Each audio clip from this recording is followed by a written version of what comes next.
हिंदू संस्कृति में विवाह रस्म भर नहीं है। ये जन्म जन्मांतर का बंधन है दो आत्माओं का, अलग अलग सोशल स्टैंड के दो परिवारों का सामंजस्य है। अलग अलग परिवेश में पले बढ़े दो व्यक्तियों का एक साथ जीवन बिताने का जश्न है। 16 संस्कारों में 13वें नंबर पर पाणी ग्रहण संस्कार पारिवारिक उत्तरदायित्वों की शुरुआत है। विवाह संस्कार की अनेकानेक रस्मों में से एक महत्वपूर्ण रस्म है सप्तपदी। अग्नि को साक्षी मानकर शास्त्रीय मंत्रोच्चारण के साथ 7 फेरे लेने को सप्तपदी कहते हैं। नागनाथ पोखरी में संपन्न अपनी भतीजी की शादी समारोह में वेदिका मंडप का मेरा ये वीडियो सप्तपदी के 7 फेरे, 7 मंत्र और उनका हिंदी रूपांतरण का ये प्रयास आपको अवश्य पसंद आएगा। आप बने रहें वीडियो के अंत तक मेरे साथ। हमारी संस्कृति में विवाह में पवित्रता के साथ सामाजिक मूल्यों का पालन किया जाता है। परंपरा की बात करें तो रस्मों का एक पूरा क्रम है। रस्मों की इस थका देने वाले क्रम में सप्तपदी बड़ी इम्पोर्टेंट रस्म मानी गई है। क्षेत्रीय आधार पर इसमें थोड़ी बहुत विभिन्नता हो सकती है, फिर भी पूरी हिंदुइज्म में 7 फेरे की मान्यता विधि सम्मत मानी गई है। फेरे 7 ही क्यों होते हैं? 7 का अंक प्रकृति से अभिप्रेरित है। प्रकृति अटूट मानी गई है तथा चिर सनातन भी, इसलिए 7 फेरे अटूट बंधन का प्रतीक हैं। ठीक इंद्रधनुषी 7 रंगों की तरह, सप्ताह के 7 दिनों की तरह ये फेरे सनातन माने गए हैं और सप्तऋषि तथा 7 समुद्रों जैसी दीर्घ तथा गहन भी। वेदिका मंडल में दुल्हन 7 वचन निभाने की वैधानिक शर्त दूल्हे से रखती है। दूल्हे द्वारा इन 7 वचनों को निष्ठा से निभाने के वादे के बाद दुल्हन वामांग में बैठना स्वीकार करती है। हिंदू संस्कृति में बायां स्थान पत्नी का माना जाता है। ये 7 वचन कौन से हैं जो लाल जोड़े से सजी हर लड़की अपने वर से मांगती है? ये 7 वादे कौन से हैं जो वर नारायण स्वरूप में हर लड़का निभाने की सौगंध लेता है? ये 7 मंत्र कौन से हैं जो हमारी वैदिक परंपरा की सौगात के रूप में हिंदू संस्कृति में आज भी कुंजमान हैं? तीर्थ व्रतोद्यापन यज्ञ कर्म मया सहैव प्रियवयं कुर्याः वामांग मयामि तदा त्वदीयं ब्रवीत वाक्यम प्रथम कुमारी। तीर्थ यात्रा, धर्म कर्म, व्रत, उपासना आदि धार्मिक सामाजिक कार्यों में आप यदि मुझे साथ रखें, किसी भी धार्मिक प्रयोजन में मेरी भूमिका उतनी ही महत्वपूर्ण हो जितनी कि आपकी। यदि आप मुझे यह स्थान देते हैं तो मैं वामांग में आना स्वीकार करती हूँ। पूज्यो यथा स्वपित्रो ममापि तथैष भक्तो निज कर्मः कुर्याः वामांग मयामि तदा त्वदीयं ब्रवीत कन्या वचनम द्वितीयः। जिस प्रकार आप अपने माता पिता का सम्मान करते हैं, उसी प्रकार आप मेरे माता पिता का सम्मान भी करना स्वीकार करते हैं और कुटुंब की मर्यादा का ध्यान देते हुए अनुष्ठान करते हैं, ईश्वरीय आस्था से अभिप्रेरित रहते हैं, तो मैं आपकी वामांग में आना स्वीकार करती हूँ। जीवनम अवस्थात्रयी मम पालनम कुर्यात् वामांग यामी तदा त्वदीयं ब्रवीत कन्या वचनम तृतीयः। जीवन की तीनों अवस्थाएं युवा, प्रौढ़, वृद्धावस्था में ससमान साथ निभाओगी तो मैं वामांग में आना स्वीकार करती हूँ। कुटुंब संपालनम सर्वकार्य कर्तु प्रतिज्ञां यदि कालम कुर्या वामांग मयामि तदा त्वदीयं ब्रवीत कन्या वचनम चतुर्थः। अभी तक आप पारिवारिक उत्तरदायित्वों से अनभिज्ञ रहे हों। अब आपको मेरे साथ पारिवारिक उत्तरदायित्व का निर्वहन करना होगा। यदि आप यह वचन देते हैं तो मैं वामांग में आना स्वीकार करती हूँ।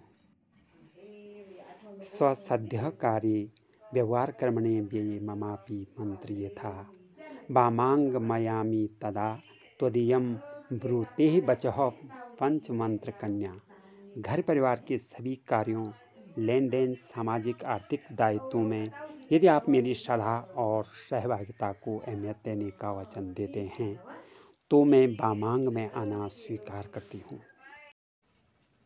मीसमाननम सविधि सखीनाम दूतम नौवा दुर्व्यसनम भंजसेत बामांग मयामी तदा त्वदीयम ब्रवीत कन्यावचनम च षष्ठः।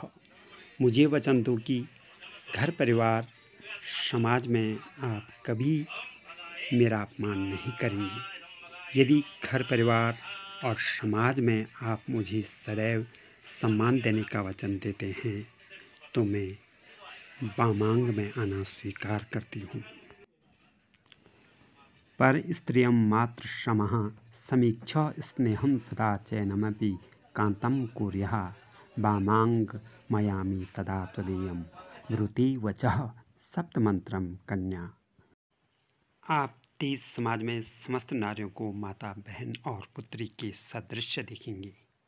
यदि आप दाम्पत्य जीवन में हमेशा इस मंत्र का पालन करते हैं तो मैं बामांग में आना स्वीकार करती हूँ। विवाह के मंडप में दूल्हे द्वारा दुल्हन को दिए जाने वाले ये वचन, ये वादे हमारी वैदिक परंपरा के अभिन्न भाग हैं जो कई सदियों से चले आ रहे हैं। आज भी इन वैदिक मंत्रों को उच्चारित किया जाता है और साथ में एक्सप्लेन भी। विवाह मंडप के इन 7 फेरों में पहले 3 फेरों में लड़की यानी कि दुल्हन आगे रहती है और दूल्हा पीछे। विवाह के मंडप को यानी कि वेदिका मंडप को हमारी स्थानीय भाषा में वेदी बोला जाता है।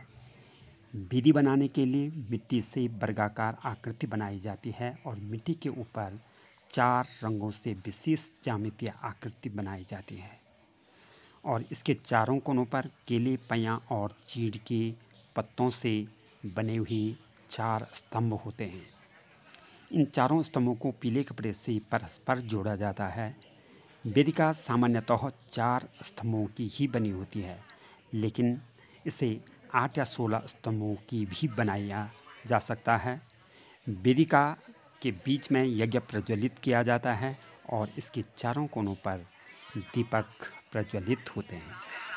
साथ ही वेदिका मंडप में होते हैं दूल्हा और दुल्हन के खास शुभचिंतक।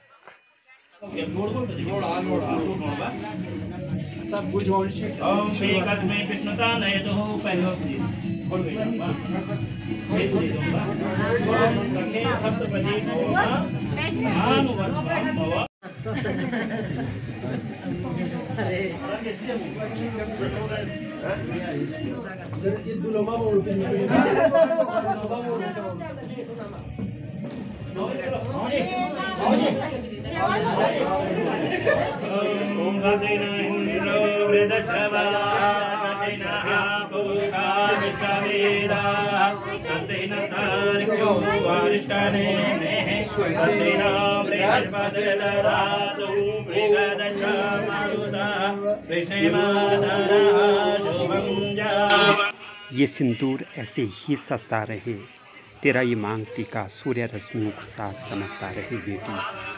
तेरा घर आंगन महकता रहे, तुझे जीवन के नए चरण, गृहस्थ जीवन की कोटि कोटि शुभकामनाएं। सदा खुश रहो, सदा सुहागन रहो।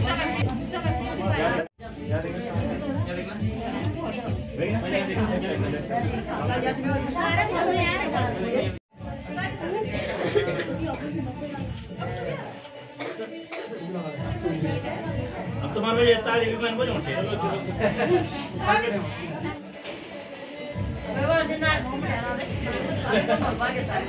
प्रिय वरम कुरियातः यहाँ दूसरे बोलूं जाओ पूज्य है ना सेवा लगा तुम ढंग से निभाने वाला तो मैं तुम्हारे भाई मुझे बताओ कि आप बताओ परिवार की सारी चिंताओं से हमेशा के रहने वाला आज तक मुक्त रहने वाला कोई चिंता नहीं सेवा की मान खानो मैं बताओ ये तो मंजूर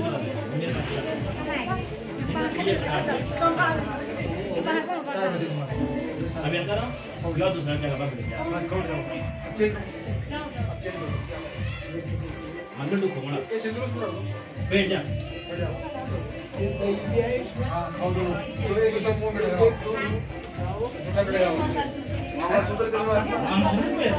Main paman di Jawa ini, masa aku juga bilang gitu. Aku mang.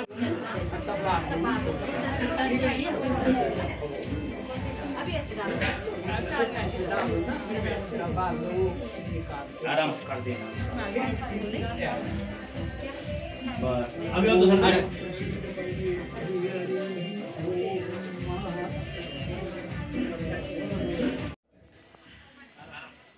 दुल्हन की चुनरी और दूल्हे के दुपट्टा यानी कि जिसे अंग वस्त्र बोला जाता है, किसी कन्या के हाथों से बांध दिया जाता है, जो परस्पर सद्भाव और यूनिटी के प्रतीक के तौर पर माना जाता है। तो उसे फिर बाद में उसी कन्या द्वारा खोल भी दिया जाता है, जो इस समय स्क्रीन पर दिखाई जा रही है। ये भी एक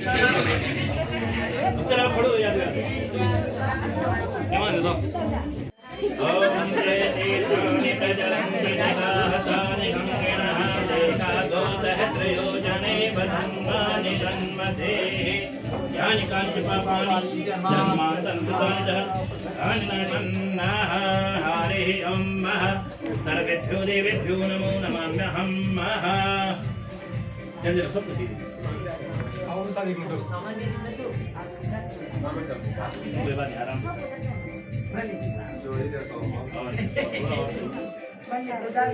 आप लोग मुझे थोड़ा गोदा नहीं देंगे।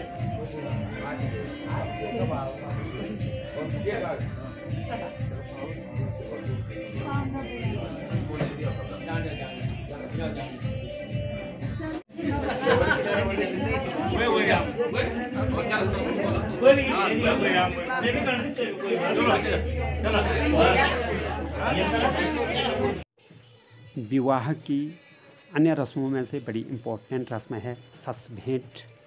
इस रस्म में दूल्हा पहली बार अपने सास से मुलाकात करते हैं, सास से मिलते हैं। सास अपने दामाद को कुछ उपहार देती है, बदले में दूल्हा भी अपने सास को कुछ उपहार देते हैं। और ये सस भेंट की रस्म इस समय स्क्रीन पे दिखाई जा रही है।